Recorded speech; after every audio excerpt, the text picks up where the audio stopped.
And by the way, there's another beautiful armada floating beautifully toward Iran right now. So we'll see.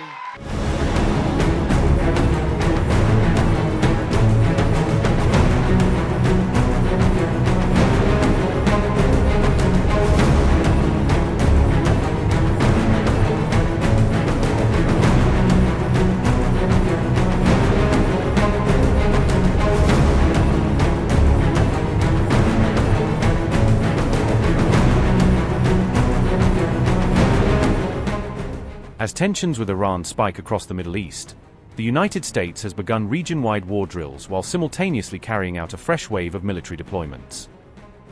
U.S. Central Command says multi-day readiness exercises were launched across the Middle East on January 27, spanning several bases and operational hubs.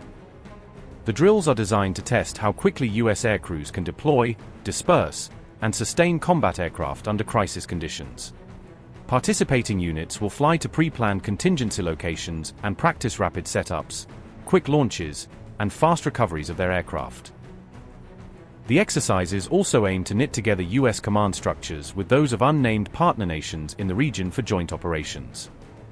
Interestingly, Washington did not publicly identify these partners, even as several Arab allies have openly distanced themselves from any future Iran strike. Both Saudi Arabia and the United Arab Emirates have stated that U.S. forces may not use bases on their soil to launch attacks on Iran.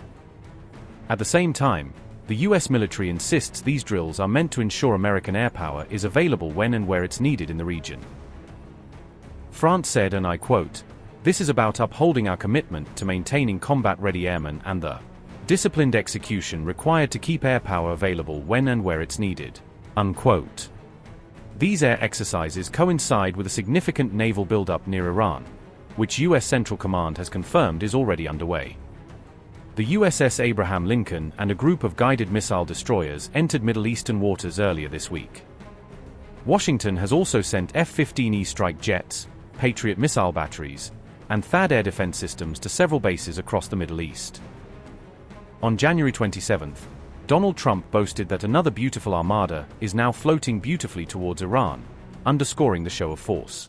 And in June, we obliterated Iran's nuclear capacity in Operation Midnight Hammer. You saw that.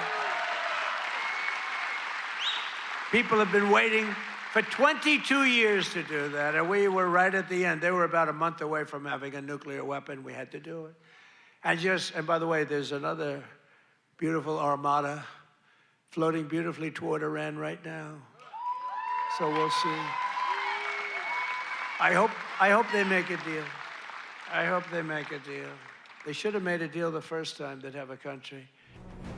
A Gulf official told Middle East Eye that the U.S. is weighing precision strikes aimed at high-value Iranian officials and strategic assets.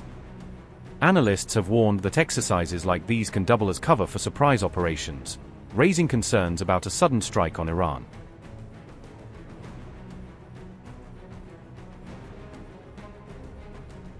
At the same time, new satellite images appear to show fresh U.S. Patriot missile batteries deployed at a major base in Qatar.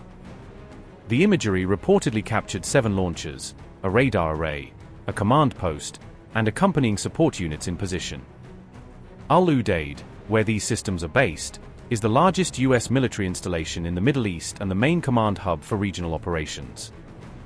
4 British Qatari Eurofighter Typhoon jets have also been deployed there at Doha's request to strengthen air defense. This expansion of the missile shield coincides with the arrival of the Lincoln Carrier Strike Group in the broader Middle East. Iran has warned that any U.S. strike will trigger a swift and comprehensive response against American and allied assets. Tehran has also threatened to hit U.S. interests in Arab countries as revenge if Washington launches a military attack.